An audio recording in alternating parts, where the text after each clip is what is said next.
నమస్తే, welcome to K6. నేను Sunil.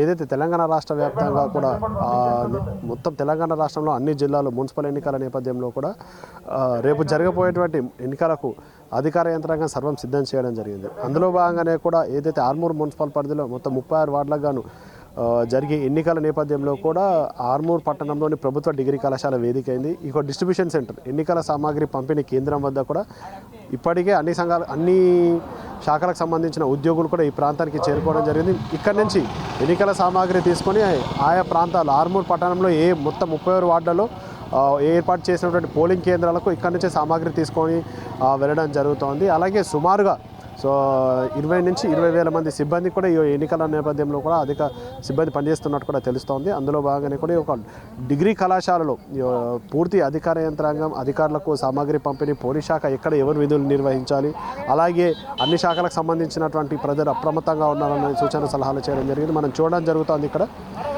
Distribution centre వద్ద కూడా ప్రత్యేకంగా ఇక్కడ ఏర్పాటు చేసినటువంటి ముందుగానే ఎంట్రెన్స్లో చూసుకున్నట్టయితే కూడా మన ఏసీపీ వెంకటేశ్వర రెడ్డి ఆధ్వర్యంలో ఇక్కడ చూస్తూ ఉన్నాం. మనం ఏసీపీ వెంకటేశ్వర రెడ్డి ఆధ్వర్యంలో కూడా పోలీస్ శాఖకు వాళ్ళు ప్రత్యేక సూచనలు సలహాలు చేయడం జరుగుతోంది. అలాగే అంటే ఆర్మూరు ప్రిమిసెస్లో ఆర్మూర్లోని ప్రతి పోలింగ్ స్టేషన్ వద్ద 3 సిబ్బందిని అలర్ట్ చేయడం జరిగింది. 3 సిబ్బందిని అలర్ట్ చేసి పోలింగ్ కేంద్రం వద్ద కూడా వారికి సూచనలు సలహాలు చేయడం జరుగుతోంది.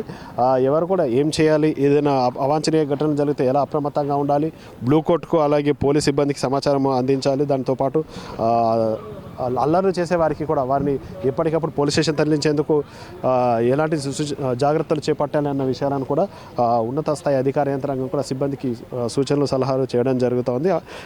ఎక్కడైతే అంటే కాంప్లికేటెడ్ ప్లేసెస్ ఉన్నాయో వాటిని ముందస్తుగానే గుర్తించి వారికి ఎవరైతే వాళ్ళు ముందస్తుగానే కొందరిపై గతంలో ఉన్నటువంటి రౌడీ షీటర్లపై ఉన్నప్పుడు కేసులు కూడా నమోదు చేసిన వారిని ఆర్మూర్ పట్టణంలో లేకుండా చేయడం జరిగిందని చెప్పి పోలీస్ యంత్రాంగం ఇప్పటివరకు వారికి సూచనలు సలహాలు ఇవ్వడం జరిగింది. అలాగే ఎవరికైనా ఏమైనా అనుమానాలు ఉంటే సిబ్బందికి ఉన్నత స్థాయి అధికారులకు సూచనలు సలహాలు తీసుకోవాలని చెప్పి కూడా వారికి సూచించడం జరుగుతోంది. అలాగే ఈ ప్రిమిసెస్లో ఆర్మూర్ సంబంధించిన ప్రతి పోలింగ్ ప్రాంతంలో కూడా పోలింగ్ స్టేషన్ బయట లోపల 2 సిబ్బందిని కూడా అలర్ట్ చేసి వారిని పోలింగ్ కేంద్రం వద్ద ఉండాలని చెప్పి సూచన సలహాలు చేయడం జరుగుతుంది. రాత్రి వేళల్లో కూడా పోలింగ్ కేంద్రాలను ఎవరు కూడా వదిలి వెళ్ళకూడదని చెప్పి పోలీస్ శాఖ అధికార యంత్రాంగం కూడా సూచనలు సలహాలు వారికి చేయడం జరుగుతూ ఉన్నది. ఇప్పటి ఆర్మూరు ప్రాంతంలో మొత్తం 36 వార్డులలో ప్రతి వార్డుకి పోలీస్ సిబ్బంది, వైద్య ఆరోగ్య శాఖ సిబ్బంది, అన్ని శాఖలకు సంబంధించినటువంటి సిబ్బంది అధికారంలో ఉండాలి, అలాగే విధులు నిర్వహించాలి అని చెప్పి కూడా వారికి సూచనలు సలహాలు కూడా ఇప్పటికీ ఇవ్వడం జరుగుతుంది. పోలింగ్ కేంద్రం వద్ద కూడా ఎంతమంది సిబ్బంది వస్తూ ఉన్నారో ఆ ప్రాంతానికి ఎవరైనా ముందస్తుగా సమస్య వస్తే కూడా ఎవరికి సమాచారం ఇవ్వాలి అన్న విషయాలను కూడా వారికి ఇచ్చినటువంటి సర్క్యులర్లో మెన్షన్ చేయడం జరిగిందని చెప్పి కూడా పోలీస్ అధికార యంత్రాంగం కూడా సూచనలు సలహాలు చేయడం జరుగుతోంది. అందరూ అప్రమత్తంగా ఉండాలి అని చెప్పేసి కూడా ఏసీపీ వెంకటేశ్వర రెడ్డి ఇప్పటికీ ప్రజలకు సూచన సలహా ఇవ్వడం అయితే జరుగుతూ ఉన్నది. ఎవరైనా తెచ్చినట్టయితే మనం చెక్ చేసి ఎట్టి పరిస్థితుల్లో మొబైల్ ఫోన్ లోపలికి అలో చేయకూడదు. ఇంకా ఎలాంటి వస్తువులు అలో లేదండి. ఎలక్ట్రానిక్ గ్యాడ్జెట్స్, మొబైల్, ఇప్పుడు వాచ్లో కూడా కెమెరాలు వస్తాయి, అట్లాంటి అవన్నీ చూడండి. ఇంకా ఏంటి చెప్పండి, మీటర్స్ ఒక లైన్ వేయాలా, 100 మీటర్స్ 200 మీటర్స్ తర్వాతనే వాళ్ళకు టెంట్ వేసుకోవడానికి అవకాశం ఇస్తారు. ఉన్నది అంటే ఎనీ చిన్న గొడుగు లాంటిది, చిన్న టెంట్, ఒక టేబుల్, 2 కుర్చీలు, 4x3 ఫ్లెక్స్ పెట్టుకోవచ్చు. వాళ్ళ క్యాండిడేట్ పేరు గుర్తుంది. అంటే అలా ఉన్నది, మనం చెప్పవు. అది ఒక క్యాండిడేట్ ఒక్కటే, మళ్ళీ 10 పెట్టుకోవడానికి లేదు. ఆ టెంట్ చిన్న గొడుగు లాంటిది టెంట్ చిన్నది పెట్టుకొని ఒక టేబుల్, 2 కుర్చీలు, అట్లాంటివి కాదు. అందుకే చెప్తున్నా చిన్నది. తర్వాత అంతేనా? బంధు ఎక్కడ వేయాలా? సెంటర్ దగ్గరనే సార్, సెంటర్లోనే చేయాలి. మెయిన్గా మీకు చెప్పాల్సిన 3-4 పాయింట్లు. అందులో ఫస్ట్ పాయింట్ ఏంటంటే, ఈరోజు నైట్ ఎట్టి పరిస్థితుల్లో సెంటర్ని విడిచిపెట్టి పోవద్దు. మీ ఇల్లు ఇక్కడైనా, దాదాపు ఆర్మూర్ వాళ్ళు కూడా డ్యూటీ చేస్తారు. నేను ఇంటికి పోయి పడుకుంటా అంటే ఎట్టి పరిస్థితుల్లో అలో లేదు. ఎందుకంటే రాత్రి చెక్కింగ్ పార్టీ వేరే పెట్టిరు.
పోలింగ్ కేంద్రానికి ముందస్తుగా వచ్చినటువంటి సిబ్బంది ఏ ప్రాంతంలో ఏ పోలింగ్ స్టేషన్లో విధులు నిర్వహించాలి అన్న దానిపై ఇక్కడ ప్రత్యేకంగా ఫ్లెక్స్ ఏర్పాటు చేసారు చూస్తున్నాం మనము.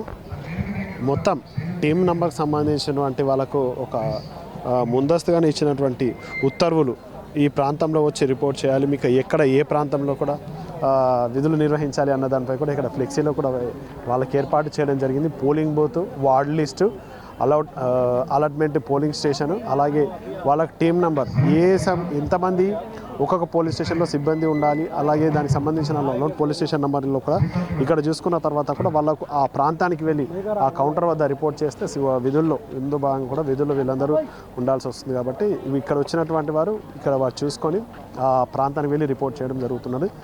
ఇక్కడ చూస్తూ ఉన్నాం. అంటే ఒక్కొక్క ప్రాంతానికి ఒక్కొక్క ఉద్యోగులను కూడా వాళ్ళు అలర్ట్ చేసినటువంటి పరిస్థితి అయితే మనకి ఇక్కడ కనబడతా ఉన్నాం.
పోలింగ్ కేంద్రాల వద్దకు రాగానే ముందస్తుగా ఉద్యోగులు ఏదైతే రిజిస్ట్రేషన్ ప్రక్రియలో భాగంగా ఇక్కడికి వచ్చిన విధులకు హాజరయ్యామని చెప్పి ఇక్కడ రిజిస్ట్రేషన్ చేయించాలి. ఇక్కడ ఏర్పాటు చేసే ప్రత్యేక కౌంటర్లు ఏదైతే రిజిస్ట్రేషన్ కౌంటర్లను ఏర్పాటు చేసిన సందర్భంగా కూడా ఇక్కడికి వచ్చిన ప్రతి ఉద్యోగి మొదటగా ఇక్కడ రిజిస్ట్రేషన్ చేయించుకొని విధులకు హాజరైనట్టుగా చూపించిన తర్వాత కూడా ఎన్నికల సామాగ్రి తీసుకోవడానికి వెళ్ళాలి. ఎవరైతే రిజర్వ్ ఉందో వారు ముందస్తుగానే కూడా సమాచారం ఇవ్వాలి. వాళ్ళకు విధులు వేస్తారా ఇవ్వరు అన్నదన్న విషయంలో కూడా తర్వాత అధికార యంత్రాంగం సమాచారం ఇవ్వడం కూడా జరుగుతూ ఉంది. అలాగే ప్రతి 3 కౌంటర్లు ప్రత్యేక కౌంటర్లను కూడా ఏర్పాటు చేసి వీరు ఏదైతే ఉద్యోగులకు ఇచ్చిన ప్రాంతాలలో పోలింగ్ కేంద్రాల్లో కూడా రిపోర్ట్ చేయాలి. రిజర్వ్ ఎంతమంది ఉన్నారో దానికి సంబంధించిన పూర్తి నివేదికలకు సైతం ఇవ్వాలని చెప్పేసి కూడా అధికారులు ఇప్పటికే సిబ్బందికి ఆదేశాలు జారీ చేసిన పరిస్థితి అయితే కనబడుతుంది. ప్రతి ఉద్యోగి ఇక్కడ హాజరైన అనంతరం సంతకాలు చేసిన తర్వాత ఇక్కడే విధుల్లోకి హాజరు కావాలని చెప్పి ఉన్నటువంటి ఇన్స్ట్రక్షన్స్ని ప్రతి ఒక్కరు పాటించాలని చెప్పి ఏదైతే ఎన్నికల ప్రత్యేక అధికారులు కూడా వారికి సూచనలు సలహాలు చేయడం అయితే జరుగుతూ ఉన్నది.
ఎన్నికల సామాగ్రి డిస్ట్రిబ్యూషన్ సెంటర్ కేంద్రం వద్ద కూడా మొత్తం 12 కౌంటర్లను ఏర్పాటు చేయడం జరిగింది. మొత్తం 106 పోలింగ్ కేంద్రాలను ప్రతి వార్డుకి ఏదైతే ఒక్కొక్క వార్డుకి సంబంధించిన 3 వార్డులకు సంబంధించినటువంటి 9 నుంచి 10 పోలింగ్ కేంద్రాలు కూడా ఏర్పాటు చేయలేదు. పోలీస్ స్టేషన్స్లో భాగంగా కూడా ప్రతి పోలింగ్ స్టేషన్స్లో కూడా 6 నుంచి 8 మంది సిబ్బందిని, పోలీస్ సిబ్బంది అలాగే ఇతర సిబ్బందిని కూడా అలర్ట్ చేయడం జరిగింది. ఆ ప్రాంతంలో 144 సెక్షన్ అమల్లో ఉంటుందని కూడా చెప్పడం జరిగింది. ఎలాంటి అవాంఛనీయ ఘటనలు జరగకుండా పూర్తి చర్యలు కూడా పోలీస్ శాఖ ఆధ్వర్యంలో కూడా అలా చేయడం జరిగింది. ఇప్పటికే ఈ పోలింగ్ కేంద్రాలను అదనపు కలెక్టర్ విజ్ఞాన్ మాలవ్య అలాగే రాష్ట్ర పోలింగ్ ప్రత్యేక అబ్జర్వర్ కూడా ఈ ప్రాంతాన్ని పరిశీలించడం జరిగింది. ఇక్కడ చూస్తూ ఉన్నాం మనము పోలింగ్ కేంద్రం వద్ద డిస్ట్రిబ్యూషన్ సెంటర్ల వద్ద కూడా ఉద్యోగులు ఇప్పటికే చేరుకొని వాళ్ళకి ఇచ్చినటువంటి సామాగ్రిని సరిచూసుకుంటూ ఉన్నారు. అంటే బ్యాలెట్లు బాక్సులు బ్యాలెట్ బాక్సులు ఇతర సామాగ్రిని ఉద్యోగులు కూడా వారు చెక్ చేసుకొని దానికి సంబంధించిన ఏమైనా లేవా దానికి ముందస్తుగా వాళ్ళు చెక్ చేసుకోవడం జరుగుతుంది. ఒక్కొక్క ప్రాంతానికి 3 నుంచి 4 సిబ్బందిని కూడా ఏర్పాటు చేస్తున్నట్లు తెలుస్తూ ఉన్నది. అలాగే పోలింగ్ స్టేషన్లు వాళ్ళకి విధి విధానాలు ఎలా ఉండాలి, ఎలాంటి సమస్యలను వస్తే కూడా ఏం చేయాలి, ఎవరికి సమాచారం అందించాలనే విషయాలను కూడా సిబ్బందికి ముందుగానే సూచనలు సలహాలు చేసినట్టు కూడా మనకు తెలుస్తూ ఉంది. అలాగే ఈ ప్రాంతంలో పోలింగ్ కేంద్రాల వద్ద కూడా ఉన్నటువంటి ఓటర్లకు ప్రతి గుర్తింపు కార్డు అలాగే ఎలక్షన్ కార్డు ఆధార్ కార్డు ఏదో ఒకటి తీసుకొని తప్పకుండా వచ్చి ఓటు హక్కు వినియోగించుకోవాలని చెప్పి కూడా రాష్ట్ర ఎన్నికల సంఘం సూచించినట్టుగా మనకు తెలుస్తూ ఉంది. ప్రతి డిస్ట్రిబ్యూషన్ సెంటర్ల వద్ద కూడా ముందుగానే వాళ్ళు ఓటర్ లిస్ట్ని తనిఖీ చేసుకుంటారు. ఓటర్ లిస్ట్ని తనిఖీ చేసుకున్న అనంతరం వాళ్ళు ఓటు హక్కును ఎవరికైతే ఉందో అని ఓటు వినియోగించుకున్న వారికి ఎలాంటి సూచనలు సలహాలు ఇవ్వాలి, అలాగే దొంగ ఓట్లు పడకుండా ఎలాంటి జాగ్రత్తలు చేపట్టాలి అన్న దానిపై కూడా వీరికి ముందుగానే సూచనలు సలహాలు చేయడం జరిగింది. అలాగే ఓట్ల బాక్సులు ఏదైతే బ్యాలెట్ బాక్సులు ఉంటాయో బ్యాలెట్ బాక్సుల్ని పూర్తయిన అనంతరం మన ఈ ప్రాంతానికి ఏదైతే పోలింగ్ స్టేషన్ వద్దకే తీసుకువచ్చి ఉన్నత స్థాయి అధికార యంత్రాంగానికి అందించాల్సి ఉంటుంది. కాబట్టి అలాగే సాయంత్రం 5 గంటల వరకు ఓటు హక్కును ప్రతి ఒక్కరూ వినియోగించుకున్న అనంతరం పూర్తి భద్రత మధ్య పోలింగ్ కేంద్రాల వద్ద రిసీవ్డ్ సెంటర్లను కూడా ఏర్పాటు చేసి వాటిని తీసుకుంటున్నట్టుగా మనకు తెలుస్తూ ఉన్నది.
ఏదైతే ఎన్నికల నేపథ్యంలో కూడా ఇక్కడ ఎన్నికల డిస్ట్రిబ్యూషన్ సెంటర్ వద్ద నుంచి సామాగ్రి తీసుకున్నటువంటి సిబ్బంది, ఎన్నికల సిబ్బంది ఉద్యోగులు వాళ్ళకు రూట్ ఆఫీసర్ ద్వారా కూడా ఏ ప్రాంతాల్లో వెళ్ళాలి అన్నదాన్ని రూట్ ఆఫీసర్ కూడా అలర్ట్ చేయడం జరుగుతుంది. రూట్ ఆఫీసర్ కోసం వాళ్ళకు మ్యాపింగ్ ఇవ్వడం జరిగింది. మీ పోలింగ్ స్టేషన్లను కూడా తీసుకెళ్లాలని చెప్పి వారికి సూచన సలహాలు చేయడం జరిగింది. అందులో భాగంగానే కూడా వారికి ఉద్యోగులను బస్సుల్లో తరలించేందుకు పూర్తి ఏర్పాట్లు చేయడం జరుగుతుంది. ఇక్కడ చూస్తూ ఉన్నాం మనము పోలింగ్ కేంద్రంలో ఏదైతే చూసుకున్నట్లయితే ఆర్మూర్ మున్సిపాలిటీకి రూట్ నెంబర్ 3 అని చెప్పి మెన్షన్ చేశారు ఇక్కడ. అంటే ఈ రూట్ నెంబర్ 3 బస్సు 17, 13 అంటే ఈ 2 వార్డులకు సంబంధించినటువంటి సిబ్బందిని మొత్తం 6 పోలింగ్ కేంద్రాల వద్ద కూడా వదిలేసిన తర్వాత కూడా తిరిగి చివరి పోలింగ్ కేంద్రం వద్దనే అవుతున్నది. ఇట్లా చూసుకున్నట్టయితే రూట్ నెంబర్ 3 అట్లా రూట్ నెంబర్ 3 ఒక్కొక్క రూట్కి ఒక రూట్ నెంబర్ 4 ఇట్లా ప్రతి దానికి ఆ రూట్ల వారీగా సిబ్బందిని వదిలివేస్తూ చివరి ఏదైతే ఇక్కడ ఉందో పోలింగ్ కేంద్రాలు, చివరి పోలింగ్ కేంద్రం వద్ద ఈ బస్సు ఆగడం జరుగుతుంది.